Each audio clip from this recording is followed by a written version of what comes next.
حیات علی کی نگاہیں پرتجسس انداز میں دروازے پر جمی ہوئی تھیں۔ پھر دروازے پر جو شکل نظر آئی اسے دیکھ کر وہ ایک لمحے کے لیے منبہت رہ گیا۔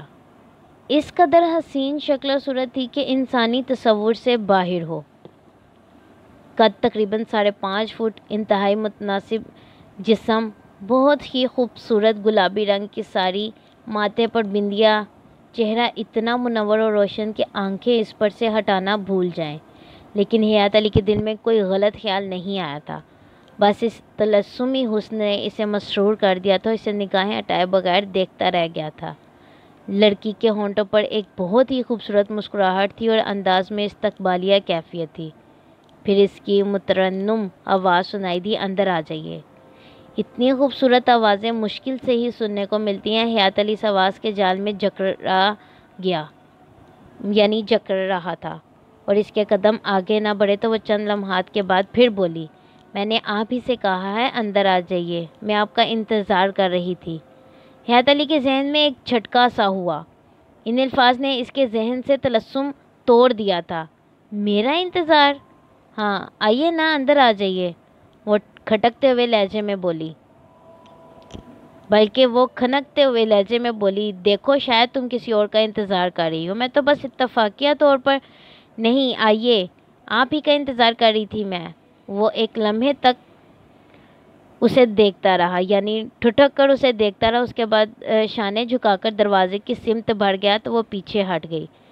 اندر داخل ہو کر وہ بھونچکا رہ گیا۔ ایک چوڑے کوریڈور سے گزر کر وہ اسے ایک ایسے بڑے کمرے میں لے آئی جو کافی خوبصورت تھا اور یہاں کھانے کی میز لگی ہوئی تھی۔ وہ اس پر بے شمار اقسام کے کھانے موجود تھے، طرح طرح کے میوے اور پھل سلیقے سے پڑے ہوئے تھے۔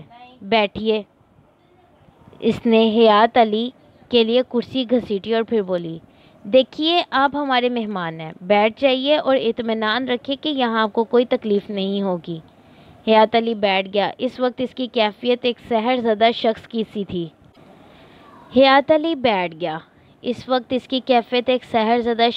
سی تھی۔ وہ بولی، مہمان کی سب سے پہلی تواضع کھانے سے ہوتی ہے، آپ براہ کرم کچھ کھا لیجیے۔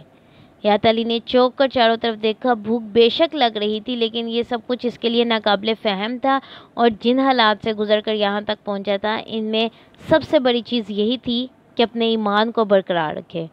بھوگ ودیا میں جو کچھ ہو رہا تھا، اگر وہ ہو جاتا تو یہ بات یقینی تھی کہ وہ اپنا ایمان کھو بیٹھتا اور کالے علم کا پیروکار بن جاتا۔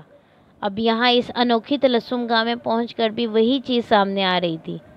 کسی نے اس کے دل میں چٹکی لے کر کہا تھا کہ پاگل، دنیا کا ہر لالچ دین، دھرم اور ایمان کے آگے ہیچ ہے۔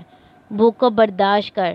لڑکی کے ماتھے پر بندیا لگی ہوئی ہے، اس کا مطلب ہے کہ وہ ہندو ہے، اور کیا عجب ہے کہ یہ طلسم خانہ بھی بھوگ ودیا ہی کا ایک حصہ ہو۔ لڑکی نے پھر کہا، آپ بہت زیادہ تکلف کر رہے ہیں، آپ لیجئے نا۔ دیکھو مجھے تمہارا نام نہیں معلوم، کیا تمہیں میرا نام معلوم ہے؟ لڑکی کے چہرے پر ایک رنگ آ کر گزر گیا۔ حیات علی کو صاف ظاہر ہوا تھا کہ وہ حیات علی کے نام کے سلسلے میں ہاں کہنا چاہتی ہے، لیکن پھر خاموش ہو گئی۔ میرا نام سنجوگتا ہے، اور آپ؟ میں مسلمان ہوں، میرا نام حیات علی ہے۔ ٹھیک ہے سنجوگتا، معافی چاہتا ہوں، ایک مسلمان اس طرح کسی ہندو کا مہمان نہیں بن سکتا۔ میری بات کا برا مت ماننا۔ وہ تو ٹھیک ہے کہ ہمارے اور آپ کے دھرم کا فرق ہے، لیکن جب میزبان مہمان کے سامنے بیٹھا ہو تو اسے مہمان کی ہر بات کا خیال رکھنا پڑتا ہے۔ آپ جو چاہے اطمینان کر لیں، مجھے میرے بھگوان کی سوگن، اس کھانے میں کوئی ایسی چیز نہیں جس سے آپ کا دھرم ختم ہو جائے یا آپ کے دھرم کو کوئی نقصان ہو۔ اس کے باوجود سنجوگتا میں کھانا نہیں کھاؤں گا۔ مجھے دکھ ہوگا میرے گھر آ کر آپ کھانا نہیں کھائیں گے۔ اچھا پھر یوں کیجئے، یہ پھل اور میوے موجود ہیں، یہ تو زمین پر اگتے ہیں، اس میں ہندو یا مسلمان کے دھرم کا کوئی دخل نہیں ہوتا۔ ٹھیک ہے، حیات علی نے کہا اور پھلوں کی جانب ہاتھ بڑھا دیے۔ گھر کی پکی ہوئی چیزوں میں سے اس نے کچھ نہیں کھایا تھا، اس میں پوڑیاں بھی تھیں، بھاجی بھی تھی، لیکن حیات علی کا دل ان چیزوں کو قبول نہیں کر رہا تھا۔ البتہ خوش ذائقہ پھل اس نے کافی کھا لیے۔ سنجوگتا بھی اس کے ساتھ ہی شریک ہو گئی تھی۔ اس نے گہری نگاہوں سے حیات علی کو دیکھا اور بولی، اب تو آپ کو اطمینان ہے؟ ہاں سنجوگتا، لیکن میں شرمندہ بھی ہوں کہ میں نے تم سے اس طرح کی بات کی، اس کے لیے مجھے معاف کر دینا۔ نہیں، میں آپ سے کچھ نہیں کہوں گی، آپ کا اپنا دھرم ہے اور دھرم کے بارے میں کسی کو کچھ نہیں کہنا چاہیے۔ حیات علی خاموشی سے سنجوگتا کی صورت دیکھتا رہا تھا۔ دفعتاً اس نے محسوس کیا کہ اچانک ہی سنجوگتا کے چہرے کا رنگ اڑ گیا ہے۔ وہ حیات علی کے پیچھے کسی چیز کو دیکھ رہی تھی اور جب وہ پلٹا تو خود اس کے چہرے پر بھی عجیب سے تاثرات پھیل گئے۔ دل میں ایک دم خوف پیدا ہوا تھا، لیکن اس نے خود کو سنبھال لیا تھا کیونکہ پیچھے ایک بھوگ ناتھ کھڑا ہوا تھا۔ اس کے چہرے پر شدید غصے کے آثار تھے اور یوں لگ رہا تھا جیسے اسے اس لڑکی سے کوئی نفرت کا احساس ہوا ہو۔ پھر اس نے گہری نگاہوں سے حیات علی کو دیکھا اور بولا، تو تم یہاں آ کر بھی اپنے ایمان دھرم کی بات کر رہے ہو؟ پاگل آدمی، تم نے ہماری دعوت قبول نہیں کی۔ ہم قدم پر قدم آئی ریپیٹ ہم قدم قدم پر تمہیں اپنے بیچ لانا چاہتے ہیں، لیکن تم ہر جگہ بچے رہے ہو۔ مکھراج نے مجھے سور کا گوشت کھلانے کی کوشش کی، اور تم جانتے ہو کہ مسلمان کے دین میں یہ گوشت کیا حیثیت رکھتا ہے؟ دین دین دین۔ دیکھو، بھوگ ودیا وہ ودیا ہے جسے منش سیکھ لے تو یہ سمجھ لو سنسار اس کے چرنوں میں ہوتا ہے۔ بڑے کھیل چل رہے ہیں، اور سنا ہے تم نے مکھراج کو مارا تھا۔ تمہیں وہاں سے آزادی بے شک مل گئی۔ مکھراج اگر چاہتا تو وہیں تمہارے پیروں میں زنجیر ڈال کر تمہیں کسی درخت سے باندھ دیتا اور تم بھوکے پیاسے مر جاتے۔ مگر سنو حیات علی، ہمیں بھوگ ودیا کے لیے ایک ایسے ودوان یا ایسے شخص کی ضرورت ہے جو بہت سے بڑے دین کا حامی رہ چکا ہو جیسے مسلمان، اور اس کے بعد جب وہ بھوگ ودیا کو سویکار کر لے گا تو بھوگ ودیا میں روشنی ہی روشنی پیدا ہو جائے گی۔ یہ ہماری مجبوری ہے۔ ہم نے اس سسر عدنان سوناری کو بھی اسی راستے پر لانا چاہا تھا، پر وہ کیا کہیں اور کیا کہیں اور کیا نہ کہیں، اس نے بس ایک چھوٹی سی چیز پر بھروسہ کر لیا، حالانکہ وہ دین دھرم کا اتنا قائل نہیں تھا جتنے تم ہو۔ اگر وہ پوتھی لے کر نہ بھاگتا جو اس کے کسی کام نہ آئی اور باقی 3 پارٹ پورے کر لیتا تو آج صورتحال ہی بدلی ہوئی ہوتی۔ ہم اس طرح کونوں خدروں میں نہ چھپے پڑے ہوتے، بلکہ ہم اپنا ایک الگ سنسار قائم کرتے۔ دیکھو، میں تمہیں پھر بتا رہا ہوں، آخری 4 پارٹ کر لو، تم اتنے مہمان ہو جاؤ گے کہ سوچ بھی نہیں سکو گے۔ کیا سمجھے؟ تمہارا دماغ خراب ہے؟ تمہیں معلوم نہیں ہے کہ میں ویسے بھی ایک مذہبی خاندان کا فرد ہوں؟ میرے دادا کو اللہ تعالیٰ نے فضل و کرم سے شہادت نصیب فرمائی تھی۔ میں خود بھی محکمہ پولیس میں ہوں، اور میں نے اپنے عہدے کا حلف اٹھاتے ہوئے یہ اقرار کیا تھا کہ میں اپنے مذہب کی توہین کرنے والوں کو کبھی معاف نہیں کروں گا، نہ میں خود اس کی توہین کروں گا، اور اگر کوئی اس کی توہین کرے تو میں اسے زندہ نہیں چھوڑوں گا جو میرے مذہب کی توہین کرے گا۔ تم مجھے گھیر گھار کر یہاں تک لے آئے، لیکن اطمینان رکھو میرا ایک مشن ضرور ہے، مگر وہ مشن میرا دین اور ایمان سے بڑا نہیں ہے۔ مجھے اگر اپنے مشن کو بھی قربان کرنا پڑا تو مذہب کے لیے میں ایسا ہی کروں گا۔ ارے جا، بہت دیکھے ہیں دین دھرم والے، 4 دن روٹی نہ ملے تو سارا دین دھرم کہیں چلا جاتا ہے۔ تو کیا سمجھتا ہے تو ہم سے ٹکر لے گا؟ عدنان سوناری کی بات دوسری تھی۔ وہ کنس پوتھی لے کر فرار ہو گیا تھا اور کنس پوتھی ہمارے پاس واپس آ گئی۔ یہ تیرا کام بالکل الگ ہے۔ ماروں گا نہیں میں تجھے، لیکن ایسا سمے لے آؤں گا کہ تجھ پر کہ تم موت کے لیے بھی تڑپے گا۔ اور ارے ادری، تجھ سے کہہ رہا ہوں میں، سنجوگی، میں کیا کہہ کر گیا تھا؟ تجھ سے بول، کیا کہا تھا میں نے تجھ سے؟ لڑکی کے چہرے پر انتہائی خوف ابھر آیا تھا۔ اس نے مدھم لہجے میں کہا، آپ نے کہا تھا مہاراج کہ ایک مہمان آ رہا ہے، مجھے اس کی خاطر مدارت کرنی ہے۔ اور کیا کہا تھا میں نے؟ آپ نے کہا تھا کہ اس مہمان کو تجھے بھوجن کرانا ہے، اپنی ساری اداؤں سے کام لے کر اسے اپنے جال میں پھنسانا ہے۔ تو کیا کیا تو نے؟ مہاراج، میں نے وہی کیا جو آپ نے مجھ سے کہا تھا، پر کیا کروں، یہ میری اداؤں پر آیا ہی نہیں۔ لڑکی نے اس معصومیت سے کہا کہ حیات علی کے ہونٹوں پر ان حالات کے باوجود مسکراہٹ پھیل گئی، لیکن اس مسکراہٹ کو کسی نے دیکھا نہیں تھا۔ میں نے کہا تھا کہ بھوجن کروانا ہے اسے، اور تو اس کے لیے میواؤں اور پھلوں کا انتظام کر کے بیٹھی ہوئی ہے۔ پیٹ بھر دیا تو نے اس کا؟ مورخ، تو نہیں جانتی یہ پاپی مکھراج کو مار کر بھاگا ہے، زخمی کر دیا اس نے مکھراج کو، اور تو نے اس کا پیٹ بھر دیا پھلوں سے۔ کیا سزا دوں میں تجھے؟ بول میں تجھے کیا سزا دوں؟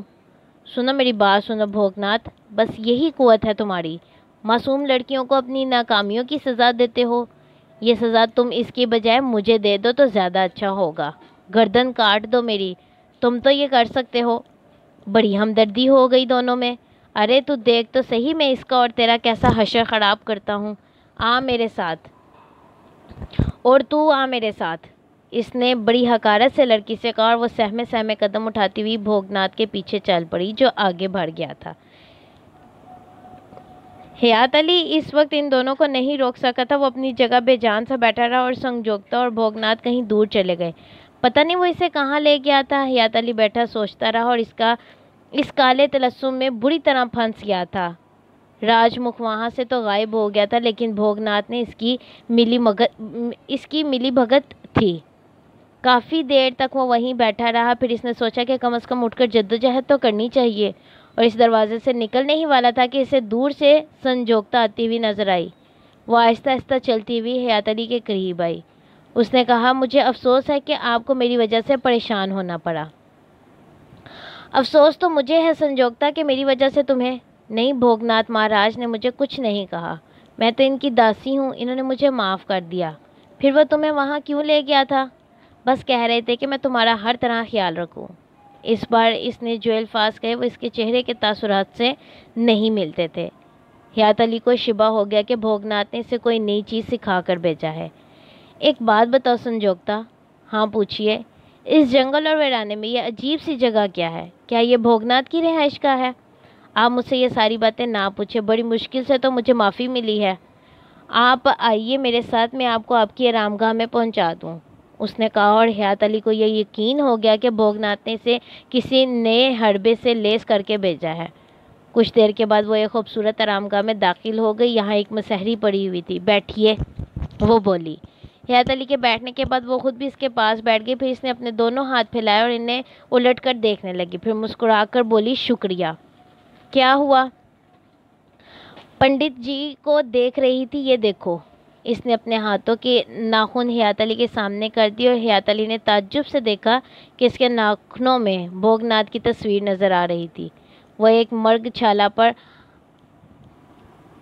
بیٹھا ہوا تھا۔ یہ سب کچھ مہاراج کی دی ہوئی شکتی ہے، مگر یہ انہوں نے دوسرے کاموں کے لیے دی تھی۔ اب وہ آرام سے اپنی کالی بھکتی کر رہے ہیں اور کل تک یہاں نہیں آئیں گے۔ نہ ہی کالی بھکتی کے درمیان وہ کسی اور بات کی طرف متوجہ ہوں گے یا توجہ دیں گے۔ اس کا مطلب ہے تم اس وقت یہاں آزاد ہو۔ اس کے ہونٹوں پر پھیکی سی مسکراہٹ پھیل گئی۔ ہاں، آزاد ہی کہہ لو۔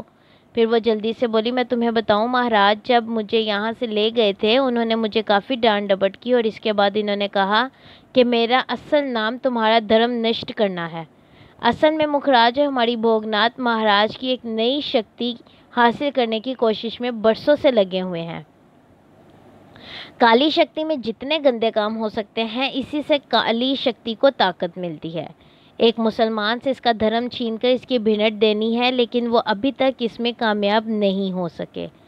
پہلے انہوں نے کچھ اور مسلمانوں کو اس کام کے لیے آمادہ کیا تھا، انہیں شکتی بھی دی، پر وہ ان کی مرضی کے کام نہیں کر سکے، اور اب شاید تم ملے ہو سو تم نے بھی ان کی بات نہیں مانی۔ میں جو کچھ بھی ہوں میرا بھگوان جانتا ہے، پر میں نہیں چاہتی کہ میری طرح کوئی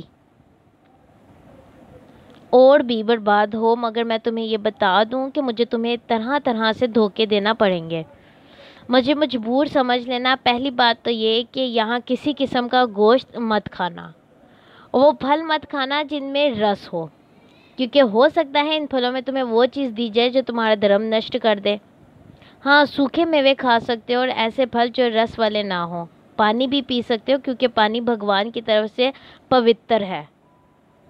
اس کے علاوہ اگر تم نے اس کے کہنے سے کچھ کھایا پیا تو وہ تمہاری مرضی ہوگی، میرا اس میں کوئی دوش نہیں ہوگا۔ مگر مجھے یہ بتاؤ سنجوگتا کہ تم نے مجھے یہ سب کچھ کیوں بتایا؟ اس سمے جو کچھ میں تمہیں بتا رہی ہوں اس کا اسے پتہ نہیں چلے گا۔ ایک بات اور تمہیں بتا دوں، یہ جگہ بھول بھلائیوں میں سے ہے، تم یہاں سے آسانی سے نہیں نکل سکو گے۔ ٹھیک ہے، میں تمہارا احسان مانتا ہوں سنجوگتا، مگر ایک سوال میرے ذہن میں ہے، کیا تم مجھے اپنے بارے میں کچھ بتاؤ گی؟ حیات علی نے کہا اور سنجوکتا کے حسین آنکھوں سے آنسو آنے لگے۔ وہ ایک دم خاموش ہو گئی۔ مجھے اندازہ ہے کہ تم کسی مشکل میں پھنسی ہوئی ہو، کاش میں تمہاری مدد کر سکتا۔ اس نے نگاہیں اٹھا کر حیات علی کو دیکھا، پھر بولی، مجھے معاف کر دینا، میں زبان نہیں کھول سکتی۔ ٹھیک ہے، میں بھی تمہیں مجبور نہیں کروں گا۔ ہاں ایک بات بتاؤ، یہاں آس پاس کوئی آبادی ہے؟ نہیں، کوئی آبادی نہیں ہے۔ اس نے تمہیں دھوکہ دیا ہے۔ اس نے نہیں بلکہ مکھراج نے۔ تم کسی کی تلاش میں کالے قدموں کے نشانات دیکھتے ہوئے چل رہے تھے۔ وہ نشانات مکھراج نے دوبارہ بنائے اور تمہیں اس طرف بھیج دیا۔ وہ جھوٹے نشانات تھے جو یہاں تک آتے تھے۔ حیات علی ششدر رہ گیا تھا، بڑی دھوکہ بازی ہوئی تھی۔ اس کے ساتھ اس نے ممنون نگاہوں سے سنجوکتا کو دیکھا اور بولا، سنجوکتا تم نے واقعی یہ بتا کر میرے اوپر احسان کیا ہے، مگر تم مجھے یہ تو بتاؤ کہ آخر تمہیں یہاں سے کیسے نکالا جا سکتا ہے؟ کوئی نہیں نکال سکتا مجھے۔ جب میرے ماتا پتا ہی نے میری بھینٹ دے دی ہو، میری بلی چڑھا دی ہو، اور تو کوئی میرا ہمدرد کیسے ہو سکتا ہے؟ وہ رونے لگی۔ حیات علی نے تعجب سے اسے دیکھا۔ تمہارے ماتا پتا نے؟ ہاں، دھرم کے نام پر انہوں نے اپنی بیٹی کا بلیدان دے دیا۔ ہم 7 بہنیں تھیں، میرے پتا کو بیٹے کا ارمان تھا، اور ہر بار جب ہمارے ہاں ایک بہن پیدا ہوتی تو انہیں بڑا دکھ ہوتا۔ منتے اور مرادیں مانتے پھرتے تھے چاروں طرف۔ پھر وہ یہاں آ گئے۔ انہوں نے کالی کے مندر میں منت مانی کہ اگر بھگوان نے انہیں بیٹا دے دیا تو وہ اپنی ایک بیٹی ان پر بلیدان کرنے کے لیے تیار ہے۔ میں ان کی سب سے بڑی اور سب سے پہلی بیٹی تھی، اور دھرم کے مطابق مجھے ہی بیٹے کے لیے قربان کیا جا سکتا تھا۔ بھگوان نے انہیں بیٹا دے دیا اور انہوں نے مجھے کالی مندر کے سپرد کر دیا۔ میں اس وقت 11 سال کی تھی۔ پہلے تو مجھے کوئی تکلیف نہیں ہوئی، لیکن جوں میں جوان ہوتی گئی مجھے احساس ہوا کہ میرے لیے مشکلیں پیدا ہو رہی ہیں، اور پھر مجھے پنڈت بھوگ ناتھ کے قبضے میں آنا پڑا اور اس شیطان کی ہر بات ماننی پڑی۔ بس اس سمے سے میں یہاں رہتی ہوں۔ مجھے بہت افسوس ہوا ہے سنجوکتا کہ تم ایک بہت اچھی لڑکی ہو، کاش میں تمہاری مدد کر سکتا۔ حیات علی رات کو سو نہیں سکا تھا۔ وہ یہی سوچتا رہا تھا کہ کون سی ایسی ترکیب ہو جو یہاں سے نکلا جا سکے۔ مصیبت در مصیبت آ گئی تھی۔ ثنا بیچاری کو بس ایک چھوٹے سے جرم کی اتنی بڑی سزا ملی تھی کہ وہ آج تک مشکلوں میں پھنسی ہوئی تھی۔ بہرحال فی الحال کوئی راستہ نہیں تھا۔ وہ دوسری صبح اپنی آرام گاہ سے باہر نکل آیا اور ادھر ادھر گھومنے لگا۔ سوچ رہا تھا کہ اس طلسم قدے سے نکلنے کا کوئی ذریعہ ہو سکتا ہے۔ وہ عمارت کے صحن میں آیا۔ یہاں ایک خوبصورت تالاب بنا ہوا تھا۔ چند لمحے سوچتا رہا، پھر اس نے کہا جو ہوگا دیکھا جائے گا۔ چنانچہ وہ لباس اتار کر تالاب میں اتر گیا۔ نہانے کے بعد وہ تھوڑی ہی دور چلا تھا کہ سنجوکتا نظر آ گئی۔ وہ بولا، تم کہاں تھی؟ بس کچھ کام ہوتے ہیں مجھے۔ وہ کہاں ہے؟ میری مراد بھوگ ناتھ سے ہے۔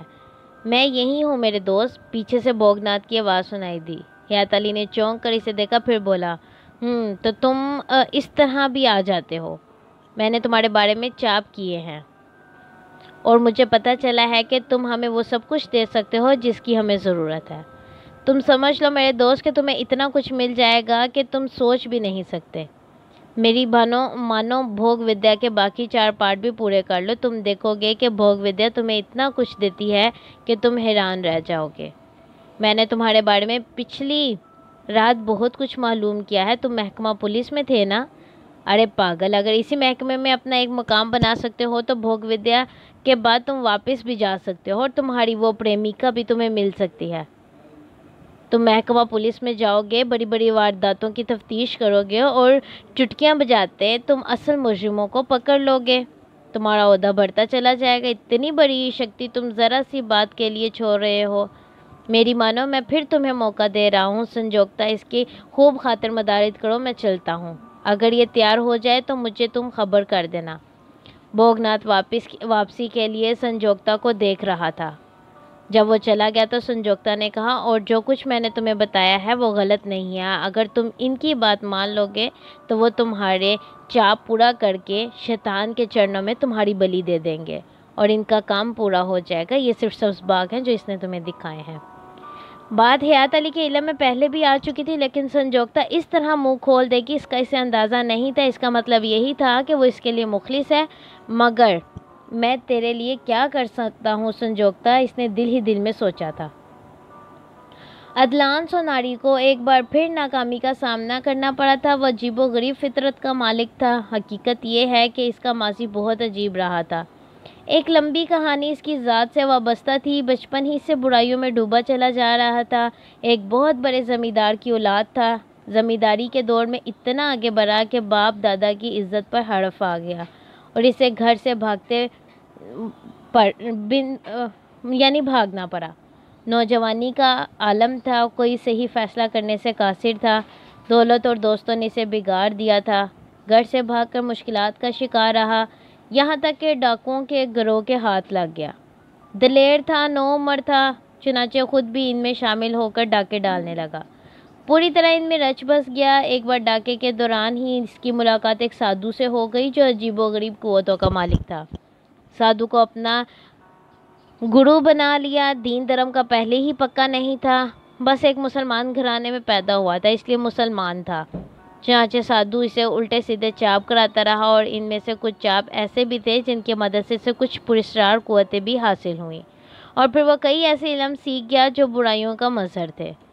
اس کے ساتھ ہی اسے غلط طریقے سے حاضرات کا عمل بھی آ گیا اور اس نے ایسے کئی ڈاکے ڈالے جن کے بارے میں اس نے حاضرات کے اس علم سے فائدہ اٹھایا تھا۔ سادھو نے ہی اسے اس راستے پر ڈالا تھا کہ اگر ماضی کے بارے میں معلومات حاصل کرنے کا علم آ جائے تو اس سے بہت سے ایسے فائدے حاصل کیے جا سکتے ہیں جن سے دولت کے انبار لگ جائیں گے۔ چنانچہ وہ اس تک پہنچنے کے لیے تگ و دو میں مصروف ہو گیا اور پھر ایک ایسے شخص سے اس کا واسطہ پڑا جو اسی عمل کے بارے میں معلومات حاصل کر رہا تھا، لیکن سفلی طریقوں سے نہیں بلکہ اس کا علم ذرا مختلف قسم کا تھا، اور یہ شخص فرزان تھا جس کے بارے میں وہ اتنا جان چکا تھا کہ فرزان ایک عالم کا بیٹا ہے اور وہ عالم اپنا علم اسے دے رہا ہے۔ اس شخص کے ساتھ ہی ایک اور شخص بھی فرزان کے والد سے ماضی شناسی کا علم حاصل کر رہا تھا۔ فرزان کافی حد تک یہ علم حاصل کر چکا تھا۔ اس کے ساتھ جو دوسرا شخص یہ علم حاصل کر رہا تھا وہ ایک بہت بڑا آدمی تھا اور اس کا نام ریاست علی خان تھا۔ ریاست علی خان بہت بڑا زمیندار تھا اور فرزان کے والد سے وہ علم اپنے شوق کی بنا پر حاصل کر رہا تھا۔ عدنان سوناری باقاعدہ ڈاکو تھا اور اس کے دل میں بہت سے منصوبے تھے۔ اسے بھی یہ ساری معلومات حاصل ہوئیں، چنانچہ اس نے ریاست علی خان کا تعاقب کیا اور اسے پتہ چل گیا کہ ریاست علی خان اس علم کو جانتا ہے اور کافی حد تک اسے سیکھ چکا ہے۔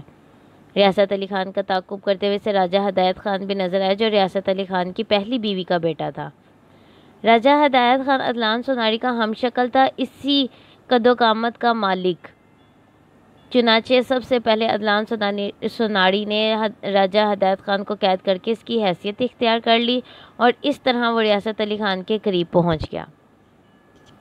ریاست علی خان کو تھوڑے دنوں کے بعد ہی یہ احساس ہو گیا کہ کوئی پراسرار عمل کیا جا رہا ہے، چنانچہ اس نے اپنے تمام تر معلومات ایک وصیت نامے کی شکل میں ترتیب دی۔ بظاہر یہ وصیت نامہ تھا لیکن در حقیقت یہ عدنان سوناری کے بارے میں اتنے ٹھوس ثبوت تھے کہ اگر وہ غلط ہاتھوں میں پڑ جاتے تو عدنان سوناری چاہے اپنی پراسرار قوتوں سے کام لے کر بھی کچھ بھی کرتا، لیکن اسے اپنی پراسرار حیثیت برقرار رکھنا مشکل ہو جانا تھی اور وہ بہت بڑی مصیبت میں گرفتار ہو جاتا۔ راجہ ہدایت خان کی حیثیت سے اس نے بہت سے کھیل کھیلے۔ اسے اس بات کا علم ہوا کہ ریاست علی خان نے اپنی تمام تر معلومات اپنی بیٹی کو دے دی ہیں، ساتھ ہی وصیت نامے کے وہ کاغذات بھی جن کی روح سے راجہ ہدایت خان کی تمام تر دولت اور جائیداد اصل میں رانیہ کی ملکیت قرار پاتی۔ کیونکہ راجہ ہدایت خان ریاست علی خان کی اولاد نہیں تھا، وہ ایک اور باپ کی اولاد تھا جس کا اس جائیداد سے کوئی تعلق نہیں تھا۔ ہاں، اس کے باپ کی موت کے بعد ریاست علی خان نے اس کی ماں سے شادی ضرور کر لی تھی۔ راجہ ہدایت خان کو شاید ان تمام چیزوں کا احساس بھی نہیں تھا، لیکن عدنان سوناری نے راجہ ہدایت خان کا روپ اختیار کرنے کے بعد یہ فیصلہ بھی کیا تھا کہ جو جائیداد اور دولت رانیہ کے نام منتقل ہونی ہے اسے اپنے قبضے میں کر لے، لیکن راجہ ہدایت خان کی حیثیت سے وہ رانیہ کو کسی اور شکل میں نہیں بلکہ کسی اور مشکل میں نہیں پھان سکتا تھا۔ چنانچہ اس نے رانیہ کی شادی شمشاد علی سے کرائی اور پھر رانیہ کو مجبور کیا کہ وہ کاغذات اور وصیت نامے اسے دے دے، لیکن رانیہ نے اس کی بات نہیں مانی۔ اس کے نتیجے میں وہ مسلسل مشکلات کا شکار ہوتی رہی۔ ایک بار عدنان سوناری نے اسے اپنے بارے میں بتاتے ہوئے کہا کہ اگر اس نے اس کی بات نہ مانی تو وہ زندگی بھر اس کی قید میں رہے گی اور اپنے آپ کو کبھی آزاد نہیں کر پائے گی۔ اس کا شوہر بھی جیل میں رہے گا اور دونوں کی زندگیاں اس طرح تباہ ہو جائیں گی۔ عدنان سوناری ان دونوں کو کبھی کا ختم کر چکا ہوتا اگر وہ کاغذات اس کے ہاتھ آ جاتے۔ اس کا دوسرا شکار فرزان تھا جو اس عالم باپ کا بیٹا تھا۔ فرزان کو یہ اندازہ ہو گیا تھا کہ عدنان سوناری گندی قوتوں کا مالک ہے اور اس کے پیچھے لگا ہوا ہے۔ اسے اس بات کا بخوبی اندازہ ہو گیا کہ اگر وہ عدنان سوناری کے ہاتھ آ گیا تو نہ صرف اس سے یہ علم چھین لے گا جو اس کے باپ نے اس کی آنکھوں میں منتقل کر دیا تھا، بلکہ ہو سکتا ہے وہ اس سے اس کی زندگی بھی چھین لے۔ چنانچہ فرزان نے راہ فرار اختیار کی۔ وہ لاکھ کوششوں کے باوجود عدنان سوناری کے ہاتھ نہیں آ سکا، یہاں تک کہ اس سے خوف محسوس کرتے ہوئے اس نے اپنا یہ علم ثنا کو دے دیا اور اس کے بعد ثنا مشکل کا شکار ہو گئی۔ عدنان سوناری کو اس بات کا علم تھا کہ اگر ثنا کے سچے خواب اس کے قبضے میں آ گئے تو کسی نہ کسی طرح وہ ان کاغذات کو حاصل کر کے انہیں ضائع کر دے گا، لیکن اسے مسلسل ناکامیوں کا سامنا کرنا پڑا اور نوبت یہاں تک آ پہنچ گئی کہ وہ دربدر ہو گیا۔ آگے ثنا تھی اور پیچھے وہ۔ اس کی تمام تر قوتیں بیکار ثابت ہوئی تھیں۔ ایک بار ڈاکے کے دوران وہ ایک ویرانے میں جا پہنچا تھا جب پولیس اس کے تمام ساتھیوں کو ہلاک کر چکی تھی۔ وہاں اسے مخراج اور بھوگنات ملے جنہوں نے اسے بھوگ ودیا کا علم دے کر اپنے مطلب کے لیے استعمال کرنا چاہا، لیکن وہاں بھی عدنان سوناری نے بے وقوفی کا ثبوت دیتے ہوئے ایک ایسی چیز جس کے ہاتھ لگ گئی تھی لے کر فرار ہونا مناسب سمجھا، مگر اسے بھی سے کچھ حاصل نہیں ہوا تھا اور اس کے بعد اسے راجہ ہدایت خان نظر آیا تھا۔ یہ تھی عدنان سوناری کی زندگی کی پوری کہانی، اور اب یہاں ٹھاکر ارجن کے ہاں آنے کے بعد بھی وہ ثنا سے محروم رہا تھا اور اسے علم ہوا تھا کہ ثنا کو کسی طرح اس کی آمد کا پتہ چل گیا اور وہ دور نکل گئی ہے۔ ٹھاکر ارجن نے اس کے ساتھ بڑا اچھا سلوک کیا تھا، لیکن عدنان سوناری کا یہاں رہنا بیکار تھا۔ چنانچہ وہ ثنا کی تلاش میں آگے نکل آیا۔ وہ بڑی بے چارگی محسوس کر رہا تھا۔ ایک لمبا سفر کر کے وہ ایک چھوٹی سی بستی پہنچا۔ یہاں اس نے فیصلہ کیا کہ کچھ وقت سکوت اور سکون اختیار کرے۔ ثنا تو صحیح معنوں میں ہاتھوں سے نکل گئی ہے، اب اسے کیا کرنا چاہیے؟ کوئی راستہ، کوئی امید باقی نہیں رہی تھی۔ ہاں، ثنا اگر مل جاتی تو کچھ بدلے ہوئے انداز کے ساتھ وہ ثنا کے ساتھ مل کر کام کرتا۔ بہرحال جو تھوڑا بہت علم اس کے پاس تھا ابھی اسے کچھ امیدیں وابستہ تھیں۔ چنانچہ اس نے ایک پرانے ویرانے کا رخ کیا۔ یہاں اس ویرانے میں اسے ایک عمل کرنا تھا جو حضرات کا عمل تھا۔ ایک ڈاکو ہونے کے باوجود اس نے پراسرار علوم کے بارے میں خاصی معلومات حاصل کی تھیں اور بہت سے ایسے عمل حاصل کر لیے تھے جن سے وہ اپنے چھوٹے موٹے کام لیا کرتا تھا۔ راجہ ہدایت خان بن کر اس نے جو درس کا سلسلہ اور دعاؤں کا سلسلہ جاری کیا تھا، اس سے اسے بڑے فائدے ہوئے تھے۔ بڑے بڑے اعلیٰ عہدیدار، مل اور آنر اور دوسرے سرمایہ دار اس کے ساتھ بلکہ اس کے پاس آ کر اسے اپنا دکھ سناتے۔ بظاہر وہ ان سے ہمدردی کرتا، لیکن راجہ ہدایت خان کے دوہر کاروں سے وہ بھرپور کام لیتا تھا، جن میں سے ایک کا نام حقان تھا اور دوسرے کا نام نور دین تھا۔ دونوں یہ بات نہیں جانتے تھے کہ ان کا مالک نکلی ہے اور وہ اسے اصل ہی سمجھتے تھے اور آنکھیں بند کر کے اس کے لیے کام کیا کرتے تھے۔ چنانچہ بڑے بڑے سرمایہ کار دولت مند عدنان سوناری کے سامنے اپنے خزانوں کے منہ کھول کر بیٹھ گئے تھے اور عدنان سوناری ان سے جو چاہتا راجہ ہدایت خان کی حیثیت سے کرا لیا کرتا تھا، لیکن اب وہ اس قدر بے سہارا ہو گیا تھا کہ ہر طرف سے اسے مایوسی کا سامنا ہی کرنا پڑ رہا تھا۔ بہرحال اس ویرانے میں بیٹھ کر اپنے عمل کا آغاز کر دیا اور 5 دن تک وہ وظیفہ پڑھتا رہا جس میں اسے حضرات کے ذریعے ریاست علی کو طلب کرنا تھا۔ 5ویں رات تھی۔ 12 بجے کا وقت تھا۔ چاند ڈوب چکا تھا۔ جس جگہ وہ بیٹھا ہوا تھا وہاں ہو کا عالم تھا اور انتہائی خوفناک ماحول۔ اس ماحول میں اس کے سامنے ایک جھاڑی کے اندر مدھم روشنی پھوٹ رہی تھی اور پھر اس نے بند آنکھوں سے محسوس کیا کہ اس روشنی سے کوئی نمودار ہوا ہے۔ آنکھیں کھولنا انتہائی خوف کا باعث بن سکتا تھا۔ اس نے بند آنکھوں کے ساتھ ہی کہا، ریاست علی، کیا تم حاضر ہو گئے ہو؟ کیا کہنا چاہتا ہے ناپاک انسان؟ تیرے وجود سے جو کالی بدبو اٹھ رہی ہے وہ مجھے پریشان کر رہی ہے۔ اس سے پہلے کہ میں تجھے کوئی نقصان پہنچا دوں بول مجھے کیوں تکلیف دی؟ ریاست علی، سب کچھ جانتے ہو تم۔ اپنے وصیت نامے کی شکل میں تم نے میرے لیے جو بیج بو دیا ہے وہ میری جان کا عذاب بنا ہوا ہے۔ مجھے یہ بتاؤ کہ وہ لڑکی ثنا کہاں ہے؟ چند لمحات کے لیے خاموشی طاری ہو گئی، پھر جھاڑیوں سے آواز ابھری، سلوت پور میں ہے۔ وہ سلوت پور میں۔ کس جگہ؟ یہ نہیں بتا سکتا، تم سلوت پور جا کر خود اسے تلاش کرو گے۔ سلوت پور؟ عدنان صداری کے منہ سے نکلا۔ پھر وہ بولا، وصیت نامہ اور اس کے کاغذات کہاں ہیں؟ وہ تمہارے ہاتھ نہیں لگ سکتے، وہ فرزان کے قبضے میں ہے۔ فرزان؟ فرزان، فرزان۔ اچانک ہی جھاڑیوں سے نمودار ہونے والی روشنی بجھ گئی اور عدنان صداری کی آنکھیں بے اختیار کھل گئیں۔ ریاست علی خان، میں نے تمہیں طلب کیا تھا، مجھے تم سے کچھ اور بھی معلومات حاصل کرنی ہے۔ لیکن اس کے بعد کوئی جواب سنائی نہیں دیا۔ عدنان صداری تھوڑی دیر انتظار کرتا رہا، پھر اس نے بھاری لہجے میں کہا، تجسس انسانی فطرت کا حصہ ہے۔ ثنا کچھ اور آگے بڑھی اور پھر ایک دم رک گئی۔ اسے ایک نسوانی آواز سنائی دی تھی، کوئی حل نہیں ہے فراز، کوئی حل نہیں ہے۔ میری سمجھ میں تو کچھ نہیں آتا۔ دادا ابو کی عزت کو مٹی میں نہیں ملا سکتی، ورنہ دل تو چاہتا ہے کہ سب کچھ چھوڑ دوں، اس حویلی سے نکل جاؤں جہاں اب مسائل کے سوا اور کچھ نہیں ہے۔ شہریار کی صورت دیکھتی ہوں تو یقین کرو دل سینے سے باہر آنے لگتا ہے۔ میرے بل پر جو کچھ کیا جا رہا ہے، کیا وہ میرے ساتھ زیادتی نہیں ہے؟ بھاڑ میں جائے حویلی، بھاڑ میں جائے یہاں کے اقتدار، میں اپنی قربانی تو نہیں دے سکتی۔ شہریار سے شادی کرنے سے بہتر ہے کہ خودکشی کر لی جائے۔ کوئی انسان اس جیسے چھچھوڑے شخص کے ساتھ کیسے زندگی گزار سکتا ہے؟ فراز، اس میں کوئی شک نہیں کہ میں دادا جان کو زمین بوس نہیں دیکھ سکتی۔ اس میں کوئی شک نہیں کہ میں یہاں سے فرار ہو کر ان کی عزت کا سودا نہیں کر سکتی۔ ہاں، ایک ہی حل ہے انسان کے پاس، وہ یہ کہ اپنی زندگی کھو دے۔ پتہ نہیں کس نے حویلی کو اس حال میں پہنچایا۔ بھگتوں گی میں، کہاں سے آئیں گے کروڑوں روپے؟ کروڑوں کی بات ہے فراز، یقین کرو کبھی کبھی تو فیصلہ کرنا مشکل ہو جاتا ہے۔ کبھی کبھی تو میرا دل چاہتا ہے کہ تم سے کہوں کہ فراز چلو، خدا کے لیے یہاں سے نکل چلو، اتنی دور نکل جاؤ یہاں سے کہ اس طرف سے چلنے والی ہوائیں بھی ادھر کا پتہ نہ دے سکیں۔ نہیں مہرین، پلیز ایسی باتیں مت کرو، میں بہت ناکارہ انسان ہوں۔ مہرین، سب سے پہلے مجھے اپنے دل سے نکال پھینکو۔ کوئی کسی کے لیے اگر کچھ نہ کر سکے تو دوسرے کو کیا پڑی ہے کہ اس کا نام لے کر اپنے آپ کو تباہ کرے۔ فراز، میرا تمہارا بچپن کا ساتھ ہے۔ فراز، گھر میں تم جو کچھ بھی حیثیت رکھتے ہو، مجھ سے پوچھو کہ میرے دل میں تمہارا کیا مقام ہے۔ سوچتی ہوں تو کلیجہ منہ کو آتا ہے، میری محبت اس طرح کسی کے قدموں میں پڑ جائے گی۔ فراز، خدا کے لیے مجھے راستہ دکھاؤ۔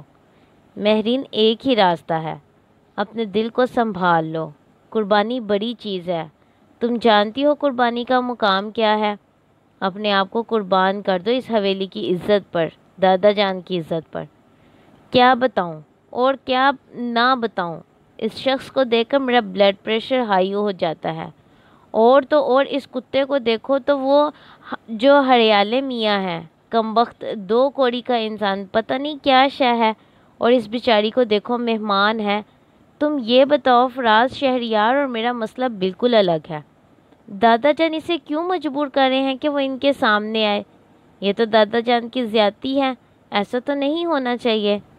ثنا خاموشی سے یہ داستان سن رہی تھی۔ صاف ظاہر تھا کہ مہرین فراز کو پسند کرتی ہے۔ فراز کے بارے میں اسے پتہ چل گیا تھا کہ گھر کا ملازم ہے، بہت ہی دلکش لڑکا تھا، بڑی اچھی شخصیت کا مالک۔ کوئی بھی لڑکی اس سے محبت کر سکتی تھی، لیکن یہ کھیل بڑا خطرناک تھا۔ ثنا کے دل میں بے اختیار یہ خواہش ابھری کہ کاش یہ لوگ اس مشکل سے نکل سکتے۔ بہرحال یہ مسئلہ حل کرنا اس کی بس کی بات نہیں تھی۔ وہ دبے قدموں وہاں سے واپس چلی آئی اور پھر اپنی آرام گاہ میں آ کر وہ سوچ میں ڈوب گئی کہ اسے کیا کرنا چاہیے۔ دفعتاً اس کے دل میں ایک سوال ابھرا، آخر یہ شہریار، ہریالے میاں اور رمضان ٹائیگر کی کہانی کیا ہے؟ اور پھر پہلی بار اس کے دل میں یہ خیال جاگا کہ آج وہ ان لوگوں کے بارے میں خواب دیکھے۔ سب سے پہلے اس نے شہریار کو ذہن میں رکھا اور اس کے بارے میں سوچتی ہوئی سو گئی۔ تب اس کے دماغ میں ایک دور دراز علاقے کا منظر ابھرا۔ وہ اللہ یار خان تھے، بڑے کروفر کے مالک، بڑی زمینداریاں تھیں، دولت ان کے قدموں کی خاک تھی۔ شہریار انہی کا بیٹا تھا، وہ بہت ہی سرکش تھا۔ بڑا بھائی فخریار ایک سمجھدار انسان تھا۔ شہریار شروع ہی سے سازشی ذہن کا مالک تھا۔ وہ کوشش کرتا رہتا تھا کہ بڑے بھائی کو باپ کی نگاہوں میں ذلیل کر سکے اور اپنی ان کوششوں میں وہ عام طور سے کامیاب رہا کرتا تھا۔ فخریار اس کی نسبت سیدھا سادہ آدمی تھا اور بڑی حیثیت کا مالک نہیں تھا۔ پھر ایک دفعہ شہریار نے ایک ایسا موقع تلاش کیا جس سے فخریار کو ذلیل کیا جا سکے، اور وہ اس میں کامیاب ہو گیا۔ چنانچہ بڑے بھائی نے خودکشی کر لی۔ شہریار کے راستے کا ایک کانٹا نکل گیا تھا۔ اس کے بعد وہ باپ سے اپنی منمانیاں کرانے لگا، یہاں تک اس نے دولت پر قبضہ کرنے کے لیے باپ کو ایک خاص قسم کا زہر دینا شروع کر دیا۔ نتیجے میں اللہ یار مفلوج ہو گیا اور اس کے بعد وہ گوشہ نشین ہو گیا۔ یہ شہریار کی کہانی تھی۔ شہریار نے بے پناہ دولت کے بل پر مہرین کا رشتہ مانگ لیا، ساری زمینیں خرید لیں۔ اس نے یوسف علی خان کی اور اس کے بعد انہیں مجبور کیا۔ اصل میں یہ چھوٹی سی الگ کہانی تھی۔ مہرین ایک مرتبہ سفر کر رہی تھی، شہریار نے اسے دیکھ لیا۔ اس نے الفت کا اظہار کیا تو مہرین نے شہریار کو تھپڑ مار دیا، جس کے بعد شہریار نے اس سے کہا کہ وہ اسے خرید لے گا، اور اس نے ایسا کر دکھایا۔ پھر ثنا نے ہریالے میاں کا خواب دیکھا اور اس کے بعد رمضان ٹائیگر کا، اور ان تینوں کا ماضی اس کے علم میں آ گیا۔ دوسری صبح جاگنے کے بعد وہ اس سلسلے میں منصوبہ بندی کرنے لگی۔ اس دن جب ناشتے کی میز پر سب جمع ہوئے تو سب نے محسوس کیا کہ ثنا کا موڈ خاصا بدلا ہوا ہے۔ پہلے وہ بجھی بجھی سی رہتی تھی، لیکن آج وہ خوش نظر آ رہی تھی۔ مہرین اور یوسف علی نے بھی اس بات کو محسوس کیا۔ پھپھو فاخرہ بیگم تو اس سے بے پناہ پیار کرتی تھی، ہر جگہ اس کے پاس ہی بیٹھا کرتی تھی، اور ثنا بھی ان کا خاص خیال کرتی تھی۔ انہوں نے آخر سوال کر ہی ڈالا، کیا بات ہے ثنا، آج تم بہت خوش نظر آ رہی ہو؟ جی، میں واقعی خوش ہوں۔ اصل میں میرے ذہن کے بند دریچوں میں کچھ کہانیاں خود بخود آ جاتی ہیں، اور میں انہیں بیان کرتے ہوئے بڑی خوشی محسوس کرتی ہوں۔ بات کچھ سمجھ میں نہیں آئی۔ پھپھو فاخرہ نے گردن ہلا کر کہا، کیا آپ اس بات پر یقین کریں گی وہ کہانیاں سچی ہوا کرتی ہیں؟ اچھا، تو کیا آپ کی یہ خوش مزاجی کسی سچی کہانی کی وجہ سے ہے؟ تو ہم بھی اس سچی کہانی کے بارے میں کچھ جان سکتے ہیں؟ نصیبوں کے مارے ہریالے میاں نے بے اختیار ہو کر خود بول پڑے۔ ثنا مسکرا دی۔ اس نے بڑے پورے اعتماد لہجے میں کہا، اصل میں میرے کانوں میں بہت باتیں پہنچی تھیں کہ آپ نے مجھے پسند کیا ہے، کیا یہ سچ ہے؟ ثنا نے جس بے باکی سے یہ الفاظ کہہ دیے تھے، کسی کو اس کی توقع نہیں تھی۔ دوسرے لوگ تو حیران ہوئے تھے، لیکن خود ہریالے میاں کا منہ تعجب سے کھل گیا تھا۔ وہ گھبرا کر ادھر ادھر دیکھنے لگے۔ ثنا بولی، کیا یہ سچ ہے ہریالے میاں؟ کوئی کچھ نہ بولے۔ ہریالے میاں بگلے جھانکنے لگے تھے۔ اس وقت شہریار نے ہریالے میاں کا ساتھ دیا۔ ہاں، ہم نے یہ بات کہی تھی اور بتایا تھا یوسف علی خان مرحوم کو کہ ہریالے میاں ننگے بھوکے نہیں ہیں، اتنا دیا ہے ہم نے انہیں کہ وہ پورے رئیس بن چکے ہیں۔ ٹھیک ہے شہریار صاحب، لیکن ذات پات بھی کوئی چیز ہوتی ہے۔ کیا مطلب؟ شہریار نے کہا، آپ بھی جانتے ہیں کہ ہریالے میاں کی مقدس محل میں ٹائی کی دکان ہے، وہیں آپ کی ان سے دوستی ہوئی تھی، کہیے تو دوستی کی وجہ بھی بتا دوں؟ شہریار کا رنگ اڑ گیا تھا۔ اس نے جلدی سے کہا، آپ کیا رضا پور کی رہنے والی ہیں؟ بہت معصوم ہیں آپ شہریار صاحب۔ نرگس جہاں یاد ہیں آپ کو؟ آپ نے انہیں جو ہیرے کا نیکلس دیا تھا اور کہاں گیا؟ ثنا نے بڑے مزے سے کہا، یہ کہ کیا بکواس ہونے لگی، یہ مجھ پر کیچڑ اچھال رہی ہے۔ ہریالے میاں اٹھنے لگے، لیکن شہریار کی آواز پر ایک دم سے رک گئے۔ اس نے گرائی ہوئی آواز میں کہا، بیٹھ جاؤ۔ ہریالے میاں اپنی جگہ ساکت ہو گئے۔ شہریار اب کچھ متاثر ہو گیا تھا۔ اس نے کہا، آپ ہیرے کے نیکلس کے بارے میں کیا کہہ رہی تھیں؟ بات ہیروں کے نیکلس کی ہوتی تو شاید میں خاموش ہو جاتی، لیکن آپ کو وہ ڈکیتی یاد ہے جس میں آپ کے ماموں کی ہلاکت ہو گئی تھی؟ کیا؟ شہریار اچھل پڑا۔ میں باتھ روم۔ ہریالے میاں پھر کھڑے ہو گئے۔ اس بار شہریار نے اسے نہیں روکا تھا۔ پھر وہ ثنا کی طرف متوجہ ہو کر بولا، ڈکیتی کی کیا بات ہے؟ ڈکیتی کے الزام میں چمن شاہ کو 6 سال کی سزا ہوئی تھی، کیونکہ آپ کے ماموں بھی قتل ہو گئے تھے، اور چمن شاہ نے بیان دیا تھا کہ ماموں پر گولی اس کے ساتھی نے چلائی تھی۔ ہاں پھر؟ شہریار اب بری طرح بوکھلا گیا تھا۔ جانتے ہو وہ ساتھی کون تھا؟ کون تھا؟ ہریالے میاں۔ کیا؟ شہریار اچھل پڑا۔ چمن شاہ جیل میں ہے، آپ اسے جیل سے نکال کر اس کی زبان کھلوا لیں، پتہ چل جائے گا۔ آپ کے ماموں مشرق وسطیٰ سے آئے تھے اور بڑی دولت کما کر لائے تھے۔ آپ نے ہریال میاں کو یہ تفصیل بتائی تھی، بس اس نے چمن شاہ کے ساتھ مل کر ڈکیتی کا پروگرام بنا لیا۔ شہریار سکتے میں رہ گیا تھا، کچھ دیر وہ گمسم رہا، پھر اچانک دھارا، ٹائیگر! رمضان ٹائیگر اچھل پڑا، پھر جلدی سے بولا، یس بوس، اس کتے کو پکڑو۔ اوکے بوس، رمضان نے کہا اور دروازے کی طرف چھلانگ لگا دی۔ شہریار کی تو خیر حالت خراب تھی ہی، لیکن باقی لوگ بھی گنگ رہ گئے تھے۔ کسی کی سمجھ میں نہیں آ رہا تھا، کافی دیر تک سناٹا چھایا رہا تھا، پھر شہریار اپنی جگہ سے اٹھ کھڑا ہوا۔ یہ رمضان ٹائیگر بھی کمبخت کہاں سر گیا، دیکھتا ہوں۔ تقریباً تمام لوگوں نے کرسیاں چھوڑ دی تھی، ابھی وہ باہر نہیں نکلے تھے کہ رمضان دروازے میں نظر آیا۔ بھاگ گیا بوس؟ کیا مطلب؟ شہریار دھارا، سامان لے کر بھاگ گیا، کمرے میں نہیں ہے۔ چوکیدار نے اسے بدحواسی کے عالم میں گیٹ سے باہر بھاگتے ہوئے دیکھا ہے۔ پیچھا کرو، واپس کیوں آ مڑے؟ تم ٹائیگر ہو یا دیسی کتے؟ شہریار نے کہا اور رمضان ٹائیگر ایک بار پھر واپس دوڑ گیا۔ شہریار کسی کو کچھ بتائے بغیر اپنے کمرے کی طرف چل پڑا تھا۔ باقی لوگ بدستور دم بخود تھے۔ یوسف علی خان نے کہا، بھئی ناشتہ بھی ڈھنگ سے نہیں کیا گیا۔ میں تو معافی چاہتا ہوں، لیکن تم میں سے جو کوئی بھی ناشتہ کرنا چاہتا ہے۔ نہیں دادا ابو، اب کس سے ناشتہ ہوگا؟ مہرین نے کہا اور پھر ثنا کی طرف دیکھ کر بولی، ہمیں کچھ وقت دو گی ثنا؟ ثنا مہرین کے ساتھ اس کے کمرے میں آ گئی۔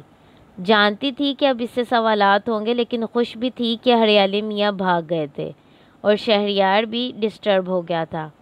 مہرین نے اسے سامنے بٹھایا اور بولی، کیا تھا یہ سب کچھ؟ میری جان چھوٹ گئی، میں نے اس ہریالے کو بھگا دیا یہاں سے۔ ثنا یقین کرو، ہم میں سے ہر شخص آدھا پاگل ہو چکا ہے۔ تم شہریار کو، ہریال میاں کو کیسے جانتی ہو؟ کیا مجھے نہیں بتاؤ گی کہ تمہیں یہ سب کچھ کیسے معلوم ہو گیا؟ میں نے غلط نہیں کہا تھا تم سے مہرین کہ اگر میں کسی کے بارے میں غور کرتی ہوں تو اس کے ماضی کی ساری کہانیاں میرے علم میں آ جاتی ہیں۔ اس بات پر شک مت کرنا، تم لوگ میرے محسن ہو، میں نے تمہیں سب کچھ صحیح بتا دیا، اور اب جب اتنا بتا دیا میں نے تمہیں، تو تمہیں یہ بھی بتا دوں کہ میرا ایک دشمن میرے پیچھے لگا ہوا ہے۔ دشمنی اس لیے ہوئی کہ وہ مجھے اپنے جال میں پھانس کر ایسے کاموں کے لیے استعمال کرنا چاہتا ہے، یعنی میں اسے معلومات فراہم کر کے دوں گی کہ کون کیا ہے، وہ میرا تعاقب کر رہا ہے اور میں اس سے بھاگی بھاگی پھر رہی ہوں۔ تمہیں دوسروں کے ماضی کی کہانیاں معلوم ہو جاتی ہیں؟ ہاں، اگر میں اس کے لیے کوشش کروں تو۔ مہرین یقین نہ کرنے والے انداز میں ثنا کی صورت دیکھتی رہی تھی۔ پھر دوپہر کو کھانے کی میز پر کوئی نہیں آیا، سب عجیب سے احساسات کا شکار تھے۔ البتہ 1 بجے کے قریب مہرین ایک ملازمہ کے ساتھ اندر آ گئی۔ ملازمہ ٹرالی دھکیلتی ہوئی آ رہی تھی، ٹرالی پر کھانے پینے کی اشیاء موجود تھی۔ مہرین نے کہا، اصل میں آج سبھی بیوقوف بنے ہوئے ہیں، صبح کے واقعے نے ان سب کے ذہنوں پر عجیب سا اثر ڈالا ہے۔ مجھے تو بڑی بھوک لگ رہی ہے اور کھانا ساتھ ہی کھائیں گے، اور کتنے افسوس کی بات ہے کہ اپنے دادا ابو کو آپ دونوں نے نظر انداز کر دیا۔ یوسف علی خان کی آواز دروازے سے سنائی دی اور وہ اندر آ گئے۔ ہم کھانے میں شریک ہوئے جاتے ہیں، انہوں نے کہا اور ساتھ ہی بیٹھ گئے۔ بہرحال کھانا کھایا گیا، پھر یوسف علی خان نے کہا، ثنا بیٹی، جانتی ہو کہ ہم لوگوں کے ذہن تجسس سے پھٹے جا رہے ہیں۔ دادا ابو، میں مہرین کو بتا چکی ہوں کہ اگر کسی شخصیت پر میں غور کرتی ہوں تو اس کا ماضی میرے علم میں آ جاتا ہے۔ آپ یقین کر لیں، اس کے علاوہ اور کوئی بات نہیں ہے۔ حالانکہ میں جانتی ہوں اتنی تفصیل بتانے کے بعد خود میری شخصیت بھی مشکوک ہو گئی ہے۔ دادا ابو نے گردن جھکا لی تھی اور انہوں نے اس سے کوئی سوال نہیں کیا تھا، لیکن شام کی چائے سے پہلے اچانک ہی دروازے پر دستک ہوئی اور ثنا نے کہا، آ جاؤ بھائی، تم لوگ یہ تکلف مت کیا کرو، آ جاؤ، کون ہے؟ لیکن دروازے سے اندر داخل ہونے والا شخص شہریار تھا۔